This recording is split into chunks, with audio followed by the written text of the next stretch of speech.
Պարոն Մամիջանյան, մի քանի հարց ունեմ, եթե չհասցնենք վերջում։ Առաջինը նոր զրուցում էինք ԿՊ-ական պատգամավորների հետ, իրենց էլ ուղեցի այս հարցը, Նիկոլ Փաշինյանը հրավիրված է Միացյալ Նահանգների նախագահի կողմից Խաղաղության խորհրդին, որի համար ներդրում պիտի կատարվի 1 միլիարդ դոլար։ Նախ ԿՊ-ական պատգամավորները տեղյակ չէին, դուք ինչպես եք այդ ներդրումը գնահատում եւ 60 երկիր դեռ չի արձագանքել, Մակրոնն էլ հրաժարվել է։ Արդյոք կարծում եք, որ սա ՄԱԿ-ի այլընտրանք է, հա, փորձում նախագահը Միացյալ Նահանգների ստեղծել։ Դեք բավական կարճ կպատասխանեմ։ Մի քանի երկրի ղեկավարներ այդ հրավերը ստանալուց հետո հրապարակել էին, հանրայնացրել էին, որ այդ խորհրդում անդամակցելը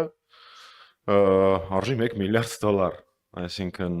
ներդրում պիտի անի երկիրը այդ խորհրդի անդամ դառնալու համար։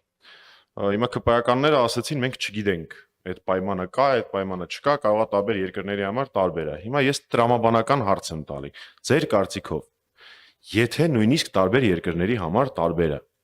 այն երկիրը, որը կներդնի 1 միլիարդ դոլար, եւ այն երկիրը, որից չեն ուզի եւ ինքը չի ներդնի այդ միլիարդ դոլարը, նույնիսկ եթե դա այդպես է, ձեր կարծիքով նույն ձայնի իրավունքն են այդտեղ ունենալու։ Կարծում եմ պատասխանը ակնհայտ է։ Այս մեկ։ Երկրորդ, եթե գրանք են տարբերակով, որ այդ 1 միլիարդ դոլարը Հայաստանը պիտի ներդնի, կարևոր չի թե ինչ տարբերակ կընտրվի, հա, տարբեր տարաժամկետ վճարումներով եւ այլն եւ այլն։ Մենք բոլորս, Հայաստանի Հանրապետության բոլոր քաղաքացիները վճարելու են 1 միլիարդ դոլար, որ Փաշինյանը մի հատ էլ ֆոտո ունենա Տրամպի հետ։ Լավ թանկ են նստում մեր վրա Փաշինյանի ֆոտոները։ 60 միլիոնի կարգի նստեց Սուերի սելֆին, այդ ինքնաթիռները մի վայրկյան չեն օգտագործվել Հայաստանի Հանրապետության ինքնիշխանության, պաշտպանության, մեր սահմանների, տարածքային ամբողջականության համար։ Միակ օգուտը այդ Սուերի եղել է սելֆին։ Ինչի, որտեվ մարտագլխիկ չկա։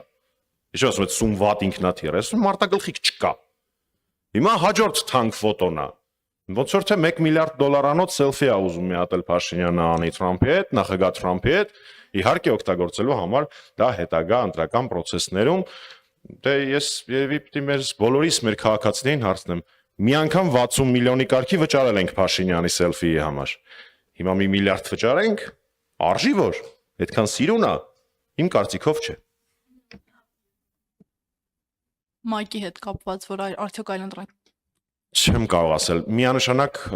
միջազգային իրավունքը արդեն երկրների ղեկավարները ուղիղ խոսում են նրա մասին, որ միջազգային իրավունքը երկրորդ համաշխարհայինից հետո կայացած եւ օգտագործվող միջազգային կառույցները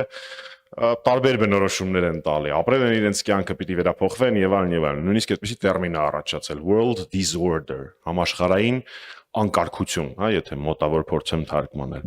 Ես չեմ կարող ասել, թե որն է նախագահ Թրամփի նպատակը այս համատեքստում, բայց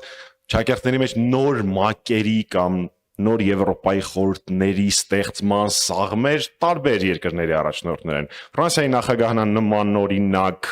տեսլականով նախագծով հանդես եկել մի քանի տարի առաջ, ինչ նպատակ ունեն իրենք չեմ կարող ասել, բայց դա ակնհայտ է, որ աշխարհակարգը, միջազգային իրավունքը տրանսֆորմացիայի շատ արագ տրանսֆորմացիայի փուլում է եւ մենք կարող ենք լիովին հանգիստ լինել, կներեք խոսակցական բառի համար արխային լինել, որովհետեւ այս турբուլենտ վտանգավոր ժամանակներում Հայաստանի Հանրապետության արտաքին քաղաքականությունը իրականացնում են Նիկոլ Փաշինյանը եւ Արադ Միրզոյանը, այնպես որ մենք անհանգստանալու բան չունենք, պրոֆեսիոնալներ են, որևէ խնդրեմ չկա։